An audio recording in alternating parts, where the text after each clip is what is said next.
Hi అండి, welcome to SSB blogs. ఈరోజు recipe వచ్చేసి vegetable pulao. First stove on చేసుకొని కుక్కర్ పెట్టేసుకొని ఆయిల్ వేయాలి. అందులో బిర్యానీ ఆకు, మిరియాలు, దాల్చిని, లవంగా, ఇలైచి, సాజీరా, నెక్స్ట్ ఇందులోనే కట్ చేసుకున్న పచ్చిమిర్చి, కట్ చేసుకున్న ఉల్లిపాయలు కూడా వేసి అన్నీ కలిసేలా ఒకసారి మిక్స్ చేసుకోవాలి. నెక్స్ట్ ఇందులోనే కట్ చేసుకున్న ఆలు వేసి ఇవి కొంచెం కుక్ అయ్యే వరకు మిక్స్ చేయాలి. ఇందులోనే క్యారెట్, బఠానీ వేసి మిక్స్ చేయాలి.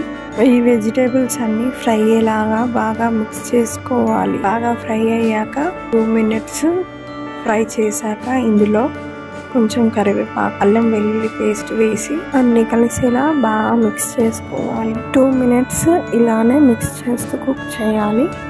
నెక్స్ట్ ఇందులో కట్ చేసుకున్న టమాటోస్ కూడా వేసి మిక్స్ చేయాలి.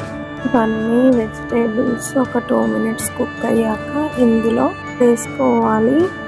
నేను 2 glass రైస్కి 2 glass వాటర్ వేస్తున్నాను. ఇందులో 1 tablespoon సాల్ట్, 1 tablespoon ఘీ, 1 tablespoon పలావ్ మసాలా, 1 tablespoon నిమ్మరసం కూడా వేస్తున్నాను. ఇవన్నీ కలిసేలా ఒకసారి కలిపేసుకొని లిడ్ క్లోజ్ చేసి ఒక 10 minutes కుక్ చేయాలి. నెక్స్ట్ నేను ఒక 2 glass వాష్ చేసుకొని పెట్టుకున్న రైస్ అంతా వేసి నెక్స్ట్ అంతా కలిసేలా బాగా మిక్స్ చేసుకోవాలి. కుక్కర్ లిడ్ క్లోజ్ చేసి ఒక 3 whistles వచ్చే వరకు వెయిట్ చేద్దాము.